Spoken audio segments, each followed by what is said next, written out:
I already had ordered the starter.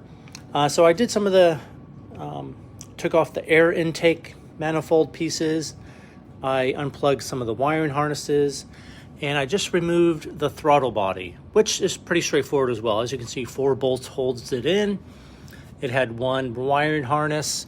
So I got in there and removed that. That was the next step. And then after that, I'm going to actually tackle the actual air intake itself.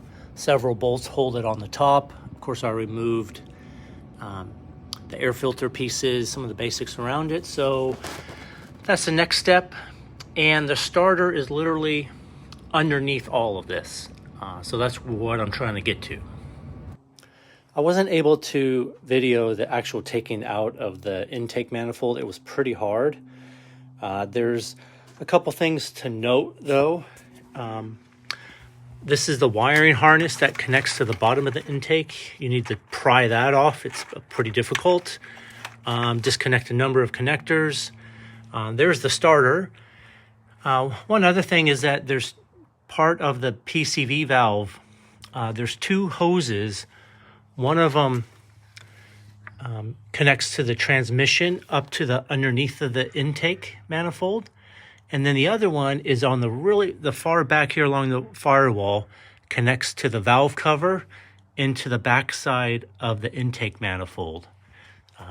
So just be mindful of that when you take it out. I was able to keep this one. I didn't have to move.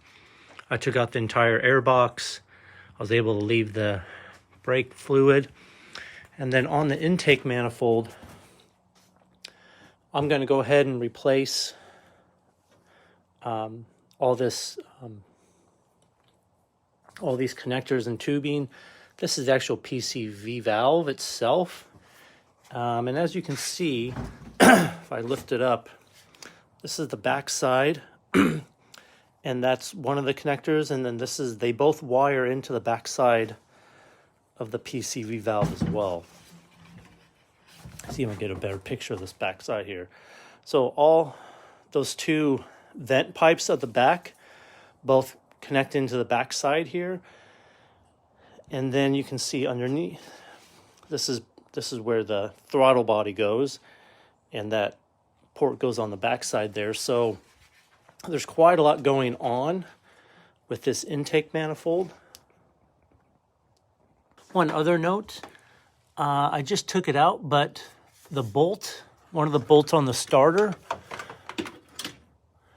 comes in from the back side right there. It's almost impossible to get a socket wrench back there. If you have a number 14 Torx wrench, they're kind of hard to come by, but that would be the easiest or the best. If not, I use a small breaker bar with the 14 Torx socket. Was able to manipulate it a little bit, but yeah, just heads up on that on these 2007 models especially. The second bolt is right there, so that's pretty easy. If you are going to take this apart, I would recommend ordering this part, the new PCV valve, and the 2 vent hoses that go along the back side of the intake manifold. This one broke, as you can see, but both of them wire into the back side of the intake here. So I will order those, the PCV valve and this, because this one's hard to see, but they're pretty gunked up inside as well. This is the other vent hose on the back side, and you can see this one's pretty well gunked up. So I'm glad I pulled these out, so I'll be replacing both of these. There is a recall that many of you are probably aware of. BMW calls it a PCV valve heater element. It's right here. That's what this is. It's also, if you look it up for a part, it's also called the crankcase breather hose heater element, something like that. It's under a couple different names. But yep, it goes right here. And when you pull it out, it actually has a copper core that's connected to a wire that's under constant current, so that heats up.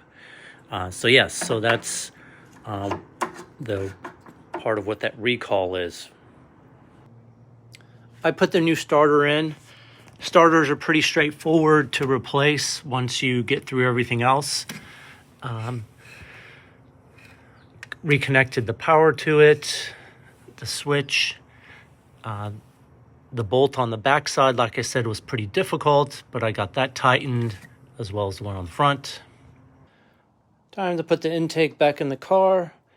I replaced that PCV valve as well as the hoses.